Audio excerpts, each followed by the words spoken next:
Hi doctors, how are you? Today we are going to discuss anti-diabetic drugs part 2. That means in part 1 you may study about insulin preparation, uses, adverse effect, drug interaction and so many things. Now we are going to cover other than insulin, what are the drugs useful for treatment of diabetes. For this, I have prepared 7 videos. In that first and second video, going to talk about insulin secretagogue. That means those drugs causing insulin secretion from the beta cells of pancreas. In the first video, there are two important things I covered. One is sulfonylurea, second one is meglitinides. In the second video, we covered GLP-1 analog. GLP mean glucagon-like peptide analog, and then DPP-4 inhibitors. DPP mean dipeptidyl peptidase 4 inhibitors. In the third video, we are going to cover bigonides and alpha glucosidase inhibitors. In the fourth video, we are going to cover thiazolidinediones. In the fifth video, we are going to cover SGLT2 inhibitor, that means sodium glucose transporter 2 inhibitor. And the sixth video, we are going to cover other drugs useful for lowering blood glucose. They include pramlintide, colesevelam, and bromocriptine. After finishing the sixth video, the seventh video, self-assessment. I have given some MCQ question for revision of all the 6 videos. If you go through all this video, definitely you will be very much benefited. One more thing, doctor, anti-diabetic drug not only for your theory examination, but for practical purpose in your routine practice. This is very important chapter. So kindly go through the chapter and get benefited. May God bless you. We start the discussion. Okay. The first topic what we're going to discuss is insulin secretagogue. That means there are some drugs going to causes insulin secretion from the beta cells of pancreas. They are called as insulin secretagogue. There are 4 important class of drugs. Number 1, sulfonylureas. Number 2, meglitinides. Number 3, GLP-1 agonist. GLP mean glucagon-like peptide agonist. And one more insulin secretagogue group is DPP-4 inhibitors. DPP mean dipeptidyl peptidase 4 inhibitors. These 4 category drugs are called insulin secretagogue. First, we are going to discuss sulfonylureas. Here, first we should know what are the example for sulfonylureas. Sulfonylureas are classified based on the generation, first generation, second generation. The example for first generation drugs are tolbutamide, chloropropamide, and tolozamide. The second generation drugs are glibenclamide, also called glyburide, then glipizide, gliclazide, and glimepiride. Today, comparing to first generation, second generation drugs are most commonly used in practice. Among the sulfonylurea, a longest acting drug is chloropropamide. This is important. A drug having longer duration action is chloropropamide. And one more very important point, among the sulfonylurea, the gliclazide having antiplatelet and additionally antioxidant activity also. Now we are going to discuss what is the mechanism action, how they are useful for diabetes, what are the adverse effects, and what are the drug interactions of sulfonylureas. First, we go for discussion of mechanism of action of sulfonylurea. So, in this slide, we are going to cover mechanism of actions of sulfonylureas. Remember, sulfonylureas are acting on beta cells of pancreas. Step by step, each and every step is important. First point, site of action is beta cells of pancreas. We have islets or Langerhans cells in the pancreas called alpha cell, beta cell, delta cell. Our sulfonylureas are acting on beta cells of pancreas. In the pancreatic beta cell, what they doing? We have a receptor for sulfonylureas in the beta cell. So, sulfonylurea acting on sulfonylurea receptor in the beta cells of pancreas causes closure of, look at what, closure of ATP sensitive potassium channel. The closure of ATP sensitive potassium causes membrane depolarization. That causes opening of calcium channel. When so calcium open, entry of calcium occur. The entry of calcium causes a release of insulin. That is called exocytosis or called release of insulin. So the ultimate point, sulfonylureas acting by increasing release of insulin. So as a take home message, look at the point action, mechanism action.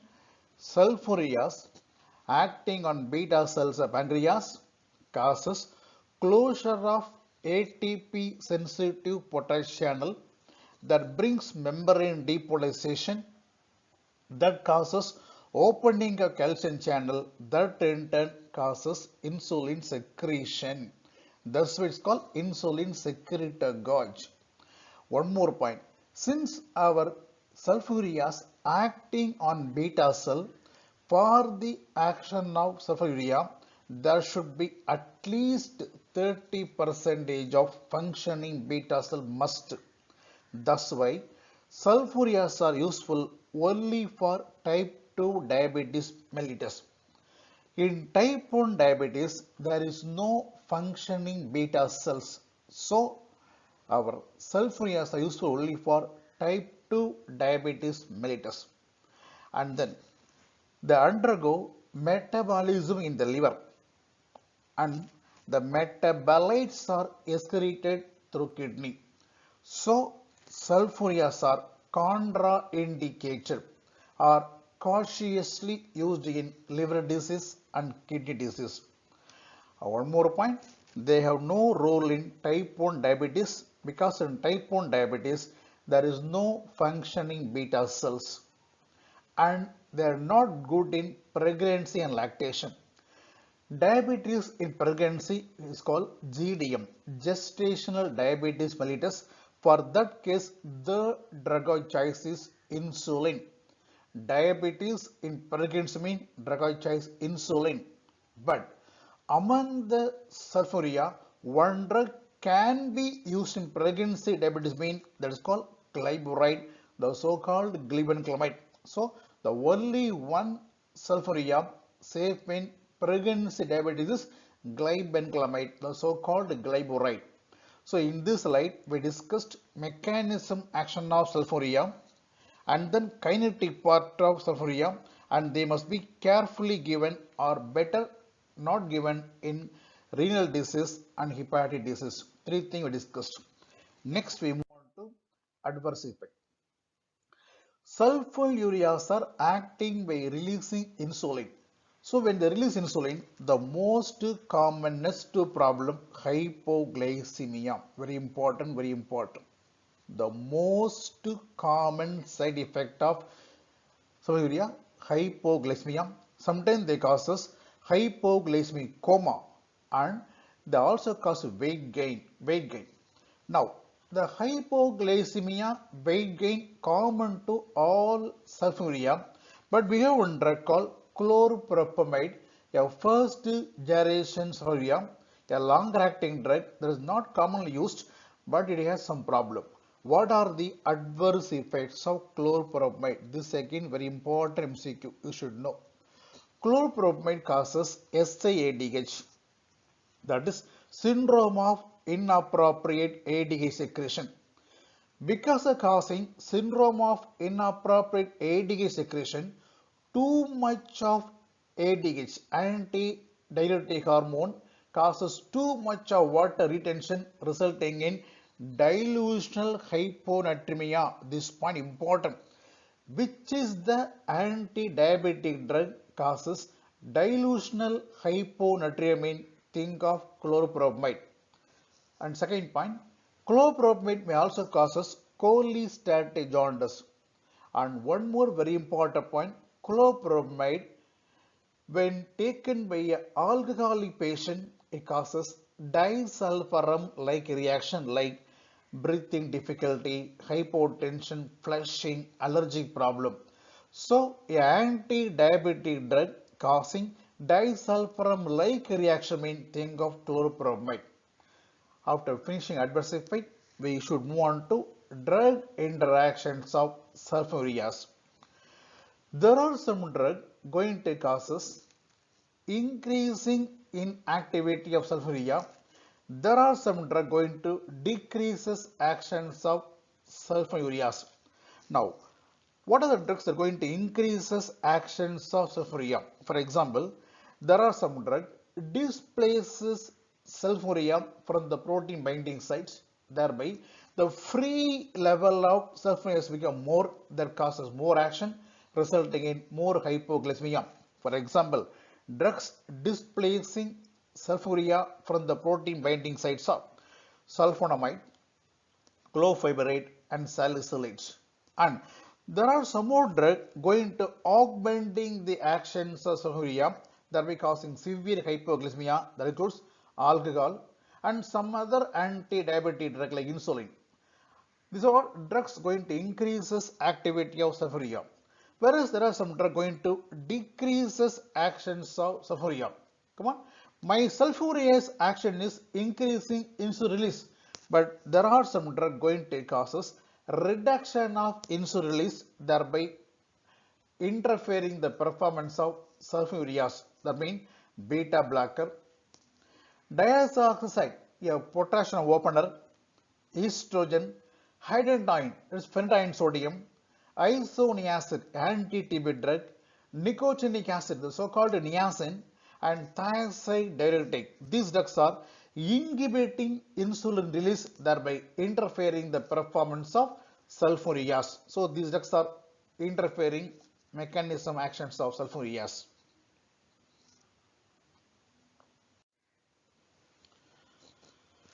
Following sulfurias, next we move on to another insulin secretory drug is meglitinides. The examples for meglitinides are repaglinide, natiglinide. These drugs having same mechanism action of sulfurias. They also having same type of drug interaction, same uses and same adverse effect. That means meglitinides also acting on beta cells of pancreas and causing insulin release. That means action similar to sulfuria. So they called as non-sulfonylureas. So example for the two important non-sulfonylureic insulin secretory drugs are repaglinide, natiglinide. So they also causing insulin secretion and same type of drug interaction useful for type 2 diabetes. And the problems are, one is hypoglycemia, second is weight gain. And very important MCQ point here, the repaglinide, natiglinide having half-life of about 1 hour, very short acting. Because of having very shorter duration action, these drugs are mainly useful to control postprandial blood glucose. Very important. Useful to control postprandial blood glucose in type 2 diabetes patient. And these drugs also unsafe in case of renal failure and hepatic failure patient. So what we done in this video, we discussed the two important groups of insulin secretagogue, the so-called sulfurias and megalitinides. Okay. After finishing sulfonylureas and megalithionate, the other two important group of insulin secretagogues are GLP-1 agonist and DPP-4 inhibitors. So in this video, we are going to cover GLP-1 analog and DPP-4 inhibitors. First, we should example for GLP-1 analogs. As I already told, GLP mean glucagon-like peptide. So example for the GLP-1 analogs are exenatide, taspoglutide, albiglutide, dulaglutide, lixisenatide, liraglutide and semaglutide. All these are example for GLP-1 analog. What is the mechanism action? As the name indicates, GLP, glucagon-like peptide, they're called incretin. Incretin, they are going to act on pancreatic beta cell and causes insulin secretion. For example, look at the physiology. The GLP is the one of the incretin. We have incretin like GLP, GIP, that is gastrointestinal polypeptide. These incretins are acting on pancreatic beta cell, stimulates insulin release, and they also decreases glucagon release, ultimately lowering the blood sugar. That's a normal physiological action of GLP, a natural incretin. But the natural GLP undergo inactivation by an enzyme called dipeptidyl peptidase 4 enzyme. So what we do, we want to have a GLP-1 analog which are resistant to DPP-4. They are called as GLP-1 analogs. And we have one more group of drug, they are called DPP-4 inhibitors. So first we are going to cover GLP-1 analogs. You know examples. They are going to increases insulin secretion, thereby controlling blood sugar. Here, what is exenatide? It's a synthetic form of exendin. So exenatide is a synthetic form of exendin 4. Exendin is the one obtained from salivary gland venom of Gila-Manser. From the exendin, we derive a synthetic preparation called exenatide. And then some extra property. Among the GLP-1 analog, the albiglutide and dulaglutide having very long half-life of about 5 to 7 days, very longer half-life. And the lixisenatide may be associated with the induction of antibody formation. And one more very important MC question, among the GLP-1 analog, all will cause weight loss, all the GLP-1 analog causing weight loss, in that liraglutide got FDA approval for treatment of obesity. This is very important point. A anti-diabetic drug approved for treatment of obesity is liraglutide, a GLP-1 analog. And one more very latest point, we have one drug called semaglutide. The semaglutide is the GLP-1 analog given orally. Orally, remember, all the GLP-1 analogs are given injection subcutaneous routes. Remember, doctor, all the GLP-1 analogs are given injection subcutaneous. Only one exception, exenatide. Exenatide given orally, very important. And one more point, among the GLP-1 analog, the liraglutide and semaglutide, these two drugs having the very good advantage of reducing the cardiovascular risk. CV risk was reduced by liraglutide and semaglutide, very important. Now you know drug name, you know mechanism action, you know some properties of GLP-1 analog. Now I move on to ADR, adverse effect. The most important adverse effect of GLP-1 analog will be nausea and vomiting. Very important, very important. See, the GLP-1 receptor present in so many areas in the body, they are also seen in CNS. By activating the GLP-1 receptor in the CNS, there is a risk of nausea and vomiting. And since they are going to cause insulin release, risk of hypoglycemia. Actually, when you give GLP-1 analog along with sulfuria, there is a more risk of hypoglycemia. And one more point, all the GLP-1 analog may cause risk of pancreatitis. Among the GLP-1 analog, a drug causing maximum pancreatitis problem, exenatide, very important. So, pancreatitis is the adverse effect of which group of anti-diabetic drug mean? Think of GLP-1 analog. Another very important point, the GLP-1 analog may have a risk of causing medullary cancer of thyroid. How? Because in the parafollicular C cells of thyroid gland, there is a GLP-1 receptor.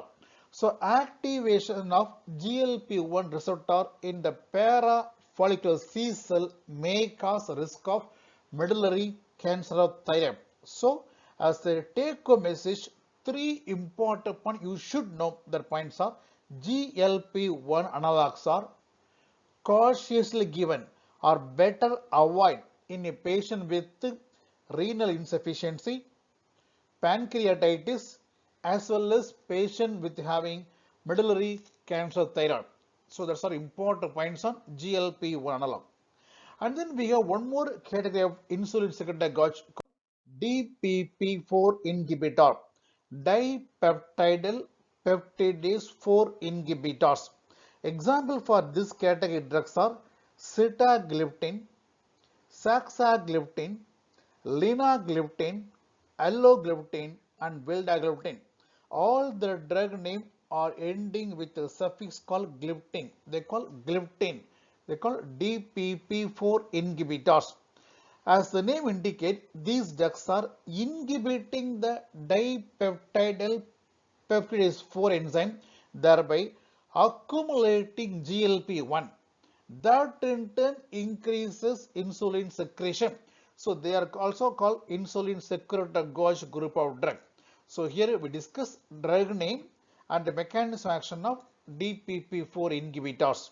Now, all the DPP-4 inhibitors are given orally. Very important, very important. All the DPP-4 blockers are administered orally. This is important, important. Another very important MCQ point, look at the kinetic. When you talk about excretion, most of the DPP-4 blockers are undergo excretion via kidney, exception linagliptin. So, the one and only DPP-4 inhibitor undergo excretion by bile is linagliptin. So it's a very popular MCQ question. Find out the DPP-4 inhibitor safe in kidney failure mean think of linagliptin. Linagliptin undergo excretion by bile, so safe in kidney failure. This is very, very, very important MCQ question. Another popular MCQ question, look here. Among the DPP-4 inhibitor, only one drug, saxagliptin. This is only one drug undergoes metabolism by hepatic microsomal enzyme, the so-called cytochrome P450 enzyme. Since this is one and only DPP-4 inhibitor undergo metabolism by hepatic enzyme, this drug alone prone for various drug interaction like enzyme induction or enzyme inhibition type of drug interaction. The another very important point you should know about is, see, after discussing the mechanism action, uses of DPP-4 blocker, finally we move on to discussion of adverse drug reactions of DPP-4 inhibitors. The most commonest adverse effect of DPP-4 blocker will be upper respiratory tract infection may cause laryngitis or pharyngitis, sometimes causing sinusitis problem. And one more important point, they may cause arthralgia, joint pain. This is also important question. Anti-diabetic drug causes increasing risk of joint pain is DPP-4 inhibitors. And rarely on chronic therapy, risk of congestive cardiac failure. It is maximally caused by a drug called saxagliptin. Among the DPP-4 blocker, saxagliptin may cause congestive cardiac failure on chronic therapy. It's a rare complication. So the most common side effect of DPP-4 blocker mean upper respiratory tract infection, and they are also causing risk of joint pain. That finishes DPP-4 inhibitor and GLP-1 analogs. Okay. The next group of drug what we are going to discuss is biguanides. Example for biguanides are metformin, penformin, buformin. But among the three drugs, the penformin, buformin causes severe lactic acidosis. So these two drugs were withdrawn from markets. That means the one and only available biguanide in the market is metformin. So biguanide I mean metformin. So now we are going to discuss first mechanism action of metformin. Remember, it's a very important slide. Listen sincerely. Metformin mechanism action is it is activating AMP activated protein kinase. By activating the AMP activated protein kinase, it causes the most important action in the liver, suppresses gluconeogenesis, thereby reducing glucose output. So, the most important mechanism action,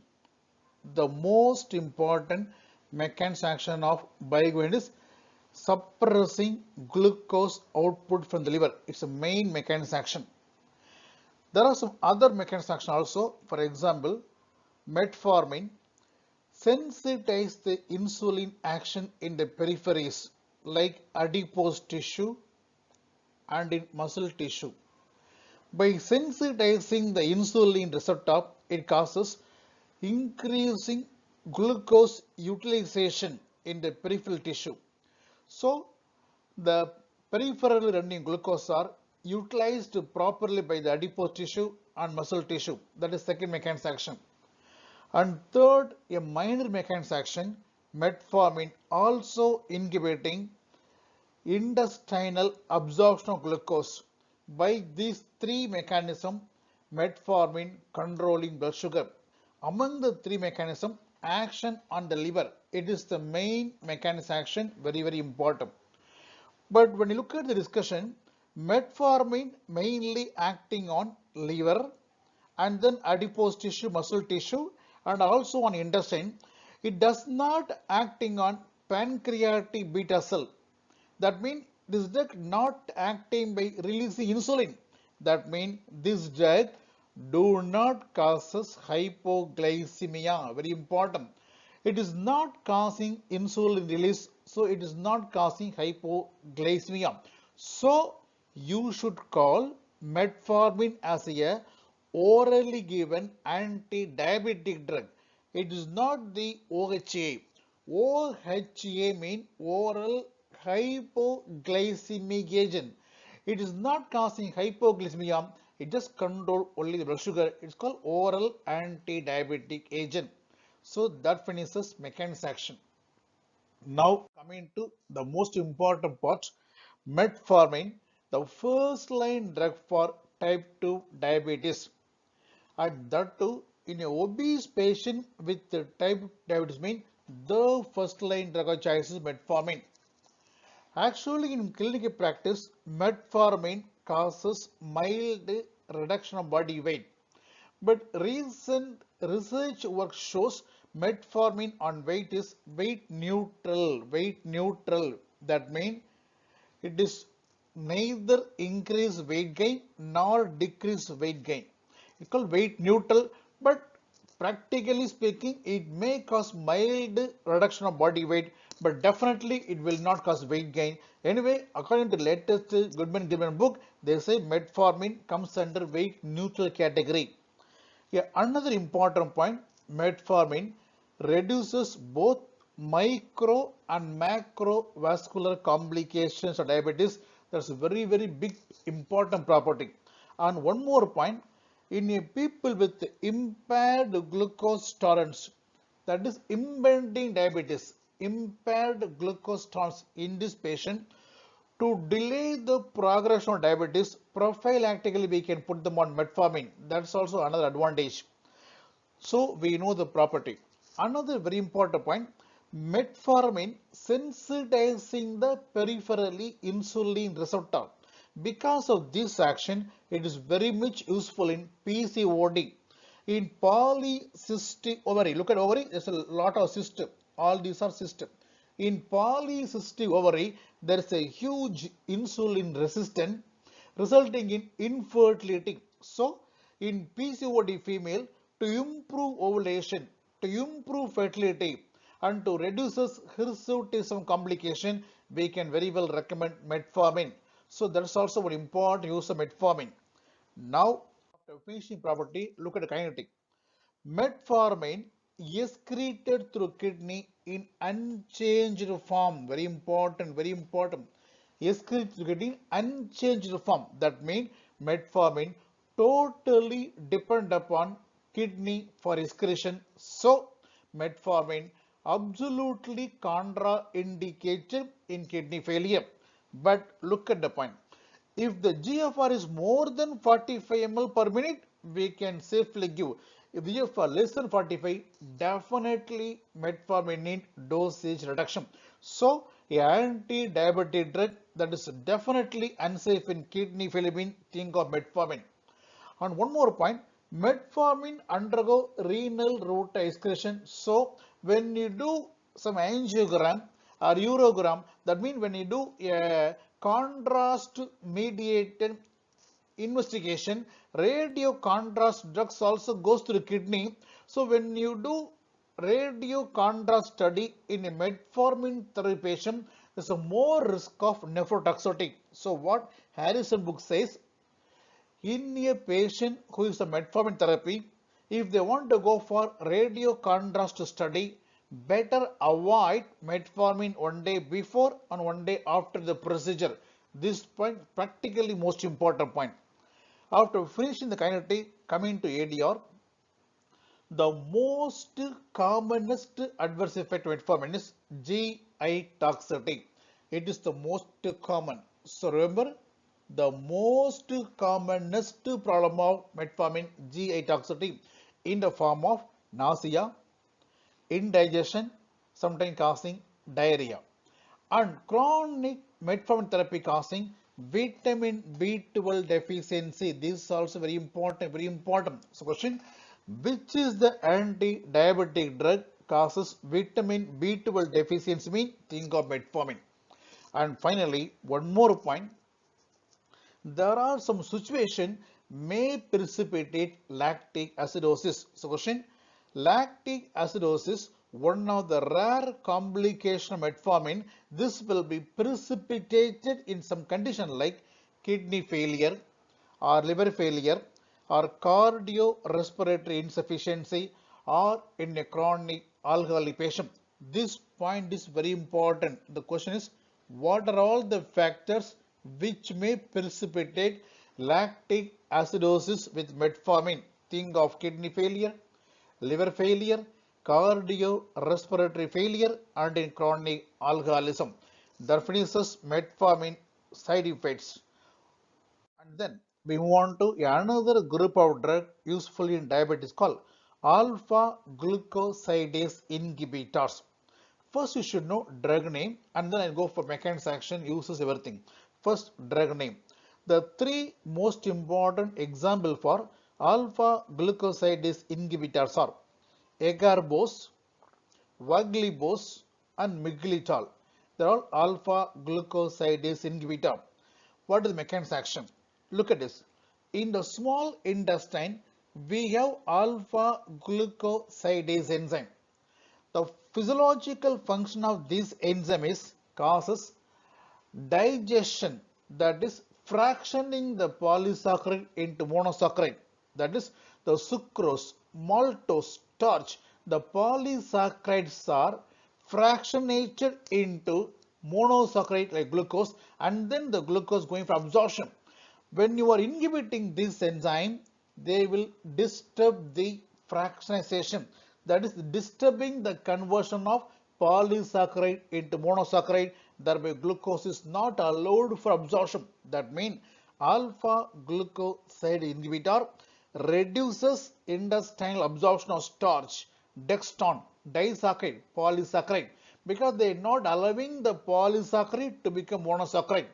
This is the mechanism action. Now tell me, because of inhibiting glucose absorption from the intestine, these drugs are very much useful for treatment of postprandial blood glucose control. Very important. Agarbose, vaglibose, miglitol is a wonderful drug useful for controlling postprandial blood glucose. One more point, because of not allowing the polysaccharide to become monosaccharide, the undigested polysaccharide, when they reaches the large intestine, they undergo fermentation and produces lot of gas. So, the most important adverse effects are causing flatulence, abdominal distension, abdominal bloating, and also causing diarrhea. Remember, doctor, the most commonest problem causes flatulence and abdominal bloating sensation. Agarbose do not causes hypoglycemia as such. But when you give agarbose or vaglibose with other anti-diabetic drug like insulin secretagogue, then there's risk of hypoglycemia. As a monotherapy, they don't cause hypoglycemia. And finally, these drugs also unsafe in renal and liver dissipation. That finishes some important aspects of alpha glucosidase inhibitors.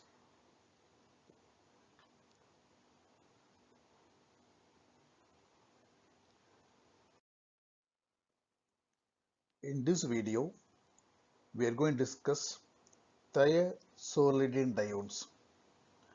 Thiazolidinediones are a group of drugs useful for treatment of type 2 diabetes mellitus. Example for this category drugs are pioglitazone, rosiglitazone, troglitazone. Here, the rosiglitazone causes severe hepatotoxicity and troglitazone causes severe congestive cardiac failure.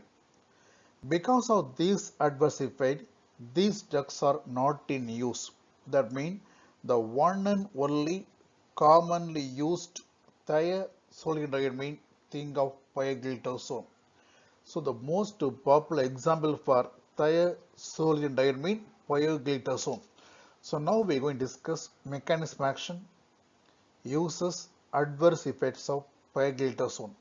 First we move on to mechanism of action of pioglitazone. For understanding the mechanism of action, you should know pioglitazone, it's a PPAR activator. PPAR means peroxisome proliferated activated receptor. There are two important PPAR. One is called PPAR alpha, one more thing PPAR gamma. A small introduction. The PPAR alpha involved in lipid metabolism. That means activation of PPAR alpha causes stimulation of lipoprotein lipase. This in turn causes reduction of triglyceride, the so-called VLDL. That means, doctor, if we want to reduce triglyceride, you should activate lipoprotein lipase enzyme. For activating lipoprotein lipase enzyme, we need PPAR alpha agonist. They are a group of drugs called fibrates like fenofibrate, fesofibrate like that. They are called cholesterol lowering agent, different topic. Now our topic is pioglitazone.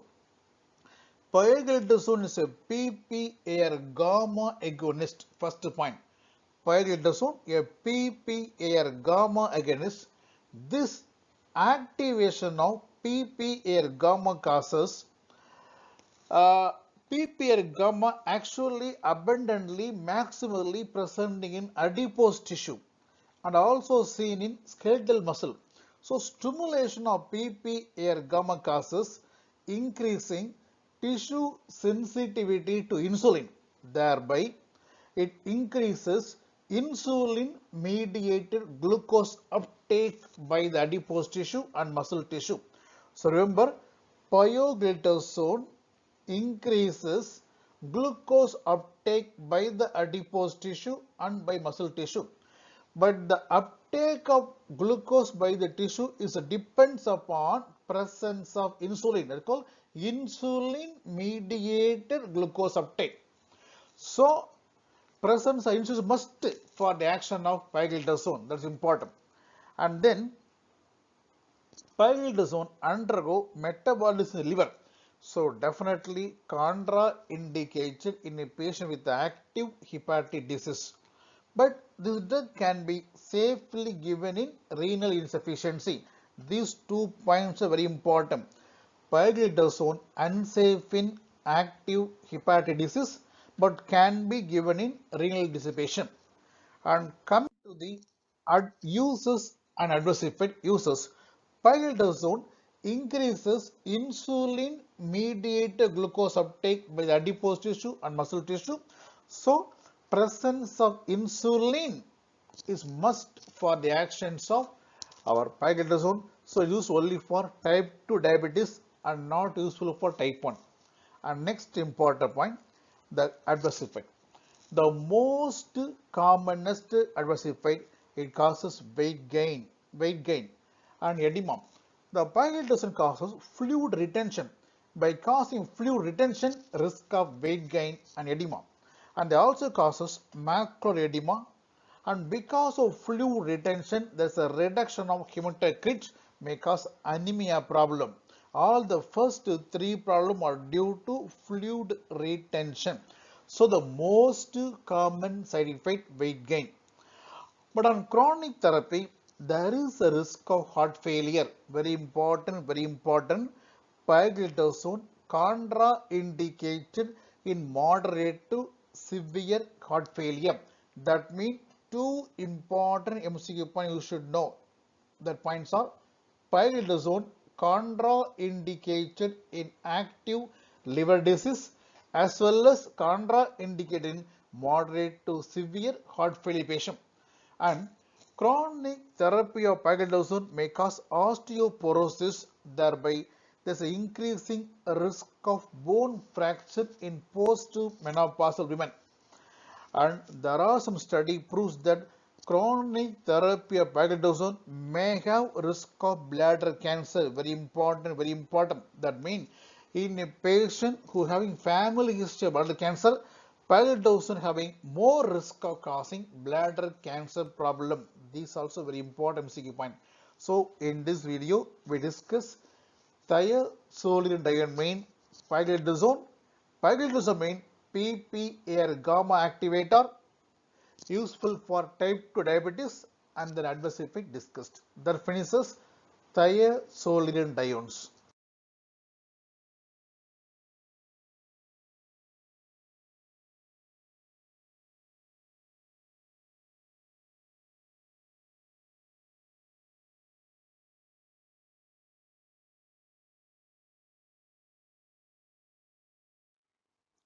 In this video, we are going to discuss sodium glucose transporter 2 inhibitors, simply called SGLT2 inhibitors.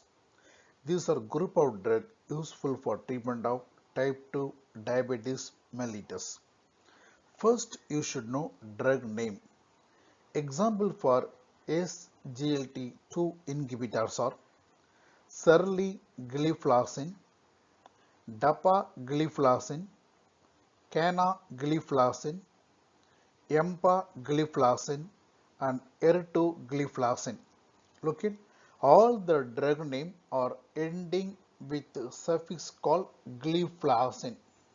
All the drug name having the suffix of gliflozin. So serligliflozin, dapagliflozin, gliflozin.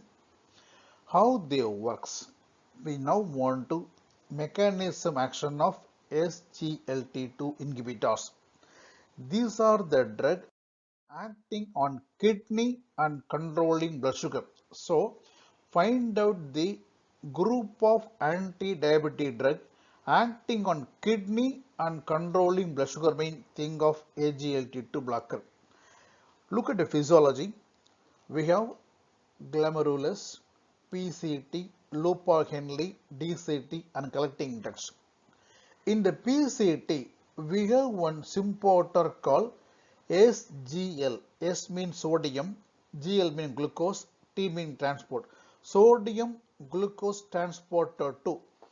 Through the symport, about 90% of glucose the present in the urine getting reabsorbed. And then in the late PCT we have SGLT1. Through the SGLT1 about 10% of urinary glucose getting reabsorbed.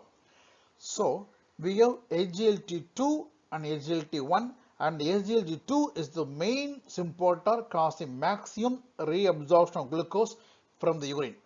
Now our SGLT2 inhibitors acting on PCT. So site of action is PCT. By acting on PCT, inhibit SGLT2, thereby inhibit reabsorption of glucose, thereby promotes glycosuria. By promoting the excretion of glucose to urine, they control blood sugar. That means mechanism action, SGLT2 blocker acting on PCT, acting on proximal control tubule, inhibits SGLT2 symports, thereby inhibiting glucose absorption and causing glycosuria. By promoting glycosuria, body glucose getting controlled. That's the mechanism action of SGLT2 blocker. And these drugs are acting on kidney and controlling blood sugar. That means for these drugs action, presence of a good functioning kidney is important. That means in a patient with renal failure, these drugs are not effective. That means these drugs are works only in the presence of good functioning kidney. Therefore, it is mechanism action. We are discussing SGLT2 inhibitor. In that one latest point, we have one drug having both SGLT1 and 2 inhibitor property, that's called sotagliflozin, one newer drug able to block both SGLT1 and 2. The remaining drugs are only SGLT2 blocker. Now, among the SGLT2 inhibitor, we have some drug called canagliflozin, empagliflozin. These two drugs having a very good property of reducing cardiovascular risk. So CV risk is reduced by these two drugs. After finishing the property, the last one very important aspect, adverse effect. We now want to adverse effect of SGLT2 inhibitor. Here, all these drugs are causing glycosuria. Because of causing glycosuria, when glucose passes through urine, the glucose will act as a culture media for microbial organism, resulting in urinary tract infection. So the most common side effect of SGLT2 inhibitor is urinary tract infection, and mostly caused by fungal infection. So among the infection, fungal infections are most common UTI in SGLT2 blocker therapy patient. Next point, these drugs not only loses glucose, they also loses sodium. When sodium passes through urine, it also causes diuresis. Because of diuresis, risk of hypotension. So first problem UTI, second problem hypotension.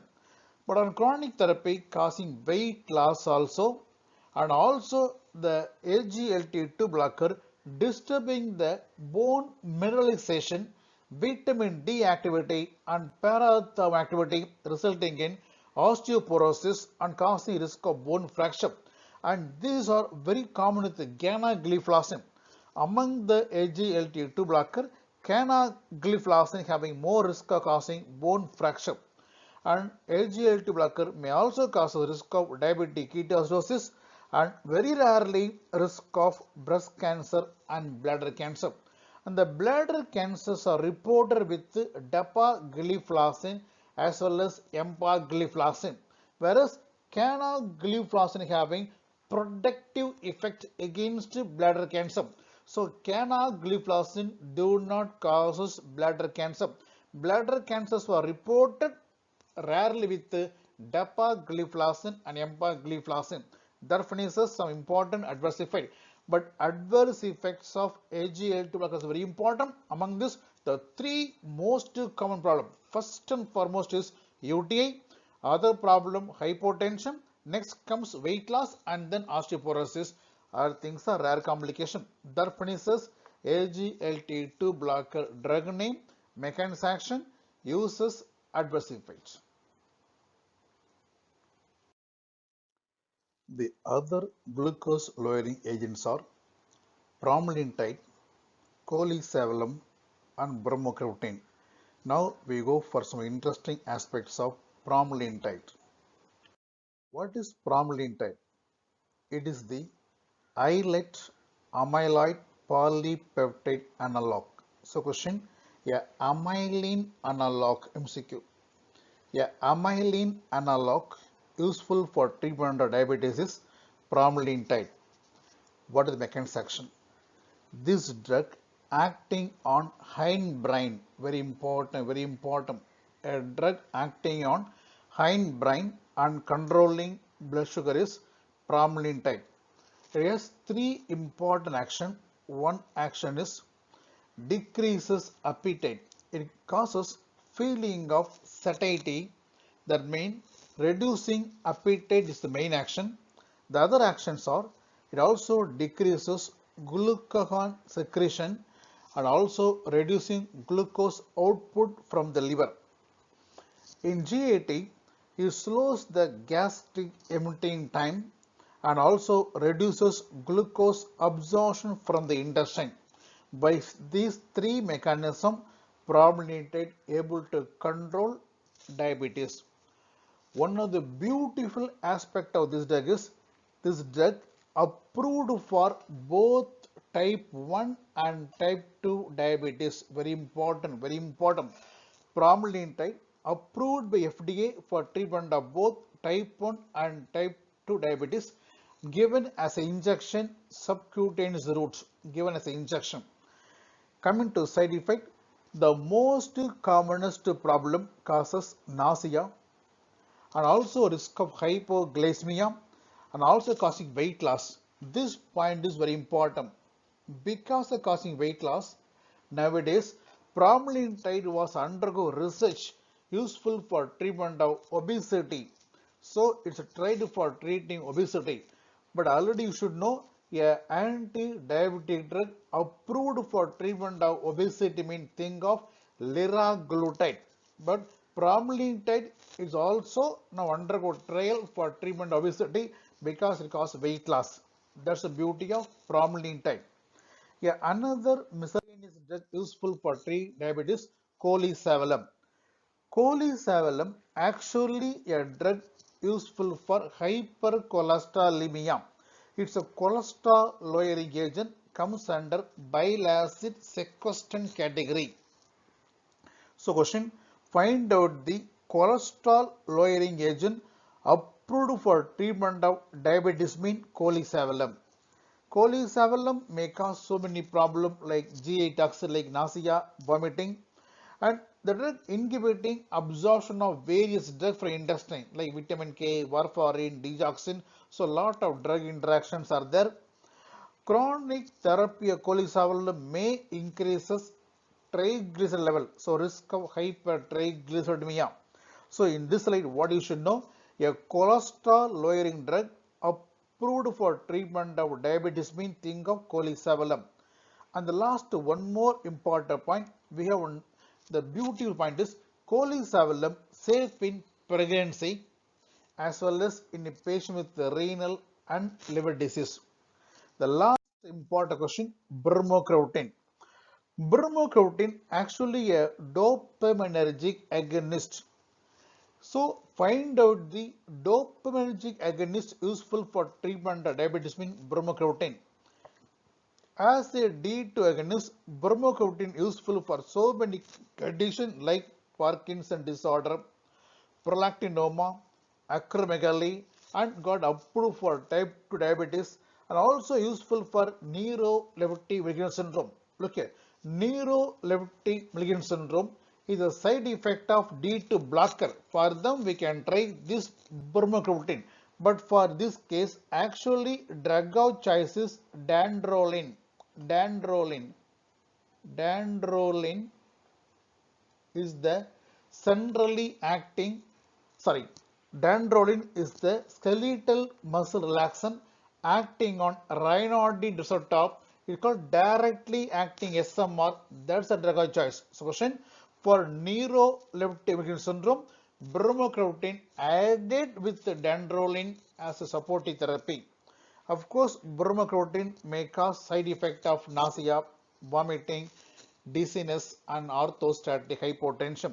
So the here point is a anti-Parkinson drug or a dopaminergic agonist useful for treatment of diabetes means think of bromocriptine. So you should know even bromocriptine and also cholesterol lowering drug colesevelam also got approval for treatment of type 2 diabetes. That much important.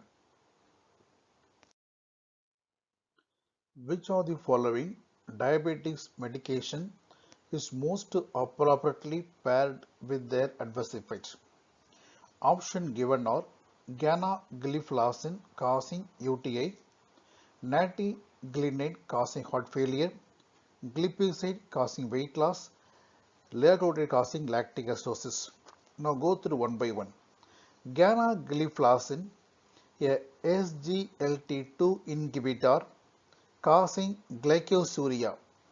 Glycosuria causing UTI. So the right answer for the question is option number A. Whereas option B, natiglinide is a non-sulfonylurea causing insulin secretion. That drug causing side effect of hypoglycemia. Whereas heart failure is the adverse effect of pioglitazone. Pioglitazone. So question, anti-diabetic drug on chronic therapy causing heart failure mean think of pioglitazone. Option C, glipizide. Glipizide is the sulfonylurea. Sulfonylureas are insulin secretagogue and their common adverse effects are hypoglycemia and weight gain. Remember, sulfonylurea causes weight gain. And finally, option D, liraglutide. Liraglutide, a GLP-1 analog, that is glucagon-like peptide analog, causing weight loss, and this drug approved for treatment of obesity. It not causing lactic acidosis. Lactic acidosis side effects of bigonides. Penformin, a bigonate, was withdrawn because of lactic acidosis, whereas metformin also having risk of causing lactic acidosis in the presence of kidney failure or liver failure or heart failure or respiratory failure or in chronic alcoholism. So the right answer for the question is option A, gliflozin, ganagliflozin, SGLT2 blocker causing UTI. Mrs. X is a 50-year-old obese female who has had type 2 diabetes for the past 10 years. She is currently being treated with metformin, but her HbA1c is above the normal level. She has a history of heart failure and chronic obstructive pulmonary disorder. Her physician would like to add a medication that will not cause any weight gain. Which of the following would be the most appropriate to control HbA1c in this patient? Option given are linagliptin, glimepiride, pioglitazone and inhaled insulin. Now how to go through this question? Okay, there is a obese patient and type 2 diabetes. We know obesity with the type 2 diabetes mean the first line drug of choice is metformin. So she was on metformin. But the HbA1c is not under control, so she need a additional therapy. But she having history of heart failure. Okay, when the patient having heart failure, we cannot use pioglitazone. Pioglitazone on chronic therapy may cause congestive cardiac failure that is not good for this patient. And this patient having chronic obstructive pulmonary disorder. That means inhalable insulin cannot be choice for this case because inhalable insulin may cause bronchospasm, bronchitis, so it is not a good option. And her physician would like to add a medication that will not cause weight gain. So only two options left out, and which is not causing weight gain. Glimepiride is sulfonylurea causing insulin secretion. The two important adverse effects of glimepirides are hypoglycemia and weight gain. So this also ruled out. So the only one option is linagliptin. Linagliptin, a DPP4 inhibitor. DPP4 inhibitor in general weight neutral, neither increase weight or nor decrease weight. They're weight neutral. So for this patient, a appropriate medication may be linagliptin. That's the answer for the question. But again, one more point, doctor. You should know one extra point. What are the anti-diabetic drug causing weight gain, which are causing weight loss? That's also an important area for MC question. So you should know anti-diabetic drug causing weight gain. Weight gain are insulin and insulin secretagogue. Insulin secretagogue like sulfonylureas, meglitinides.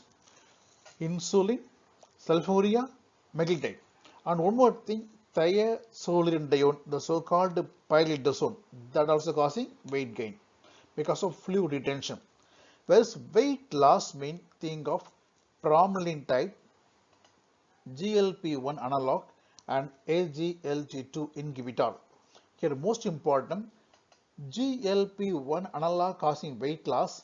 Among the GLP-1 analog, we have one drug called liraglutide. It was FDA approved drug for treatment of obesity. And SGLT2 blocker also having weight loss property. And finally, weight neutral. Among the anti-diabetic drug, DPP4 inhibitor, the so-called gliptins and metformin are comes under weight neutral. But practically speaking, metformin may cause mild weight reduction. But clinical research shows metformin nowadays comes under weight neutral category. So you should know anti-diabetic causing weight gain, weight loss and weight neutral. That's also important. A diabetic obese patient on metformin presenting with uncontrolled sugar level even after increasing the dosage. He is allergic to sulfonylureas, has pancreatitis and family history of urinary bladder cancer. He does not want to take injection, so what will you prescribe for this patient? Option given are exenatide, liraglutide, pioglitazone, canagliflozin. Now, how to work out this question? Look at the question, doctor. Look at the question. Patient is a obese patient. So, obese patient with type 2 diabetes mean the drug of choice metformin, no doubt. But the patient is even though on metformin, even though dose increase, still the sugar is not under control. So we want to add extra drug. But look at the history. Patient is allergic to sulfonylureas. So sulfonylurea cannot be used for this case. And the patient is also having pancreatitis. Important point. Pancreatitis is one of the important adverse effect of one group of anti-diabetic drug called GLP-1 analog. That means exenatide, a GLP-1 analog, causes pancreatitis. So that drug cannot be used for this case because this patient is having problem of pancreatitis. So we cannot give exenatide. And the patient also having family history of urinary bladder cancer. Among the given option, we have one drug called pioglitazone. This drug causes bladder cancer. So this drug cannot be used for this case. And he does not want to take injection. Among the given option, liraglutide. Liraglutide, a GLP-1 analog that causes severe weight loss and is also injectable therapy. So, liraglutide, since an injection, it is not good choice. So, among the given option, the best drug for this patient is canagliflozin. So, answer for the question is option D, canagliflozin. 64-year-old women with a history of type 2 diabetes is diagnosed with heart failure. Which of the following medication would be a poor choice for controlling her diabetes? Options are exenatide, glyburide, pioglitazone, insulin. It's a straight question, doctor. Patient is a type 2 diabetes patient and having problem of heart failure. Remember, which is the poor choice for this case? A anti-diabetic drug causing heart failure is pioglitazone. So the drug should not prescribe for this case. So straight question. Now question number 5. Which of the following statement is characteristic of metformin? Options are: metformin contains a boxed warning due to potential for increased risk of myocardial infarction. Metformin decreases hepatic glucose production. Metformin can be used safely in a patient with renal dysfunction. Weight gain is the common problem. Now, which one of the following statement is characteristic of metformin? So, which is the right statement? The right answer for the question is option number B. Metformin decreases hepatic neoglucogenesis and decreases glucose output from the liver. That's the right answer. Whereas, look at option A. Metformin actually having a very good role in controlling micro and macrovascular complications, reducing CV risk. Coming to option C, metformin definitely unsafe in kidney failure because metformin totally excreted through kidney in unchanged form. And the most important problem of metformin on weight is it definitely not going to cause weight gain, either causing weight loss or weight neutral, but definitely metformin do not cause weight gain. Question number 6. Which class of oral anti-diabetic drug is paired most appropriately with this primary mechanism action? I given the class of drug and mechanism which is paired most appropriately. So find out the right match. Option A, DPP4 inhibitor inhibits breakdown of complex carbohydrate. Wrong answer. DPP4 blockers are inhibiting dipeptidyl 4 enzyme, thereby accumulating GLP-1 causing insulin secretion, whereas inhibition of breakdown of complex polysaccharide done by alpha glucosidase enzyme inhibitor. So wrong match. And SGLT2 inhibitors increasing excretion of glucose urine. Yes, right answer. SGLT2 inhibitors are acting on PCT and inhibiting the symport causing glycosuria. Sulfurias are acting by increasing insulin release, not increase sensitivity, increasing insulin release. Thiazolidines are acting by stimulating PPAR gamma in adipose tissue and muscle tissue, thereby peripherally causing action of insulin sensitization, thereby insulin mediated glucose utilization. That's the mechanism action of thiazolidine. A 54-year-old obese patient with type 2 diabetes has a history of alcoholism. In this patient, metformin should either be avoided or used with extreme caution because the combination of metformin and ethanol increases risk of which of the following. The option given are a disulfiram-like reaction, excessive weight gain, hypoglycemia, and lactic acidosis. Okay. Metformin in a alcoholic patient mean risk of lactic acidosis. Remember, factor precipitating lactic acidosis with metformin are number 1, kidney disease, liver disease, cardiorespiratory insufficiency, and in chronic alcoholism. So, metformin ethanol drug interaction more chance for precipitating lactic acidosis. Which drug acting on hindbrain and controlling blood sugar? Okay, which drug acting on hindbrain and controlling blood sugar? A drug acting on hindbrain is, we have one drug called pramlintide. Pramlintide, islet amyloid polypeptide.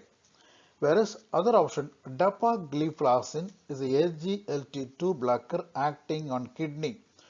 Pioglitazone, a PPAR gamma agonist acting on adipose tissue and skeletal muscle. Agarbose, a alpha glucosidase enzyme inhibitor acting on small intestine, inhibiting glucose absorption. Which one of following is not the insulin secretagogue? Options are rapaglinide, linaglutide, exenatide, pioglitazone. The right answer is option D, pioglitazone. It is acting on peripheral adipose tissue, skeletal muscle tissue, utilizing glucose. Whereas insulin secretagogue mean number 1, sulfonylurea, number 2, meglitinide like rapaglinide, nateglinide, and then we having GLP-1 analog like exenatide and the DPP-4 blocker like gliptins. They are all drugs causing insulin secretagogue.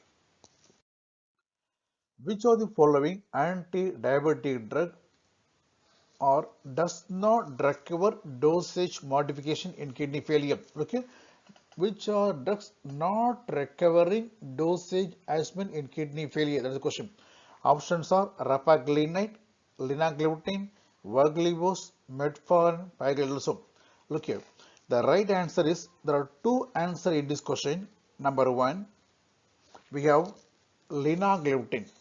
Linaglutide is the G, that is gliptins or DPP-4 inhibitor.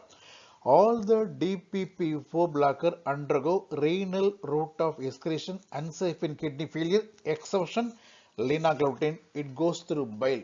It is excreted through bile, so safe in kidney failure. And one more right answer in this question is we have one drug called pioglitazone. Pioglitazone contraindicated in active hepatic disease, not in renal disease.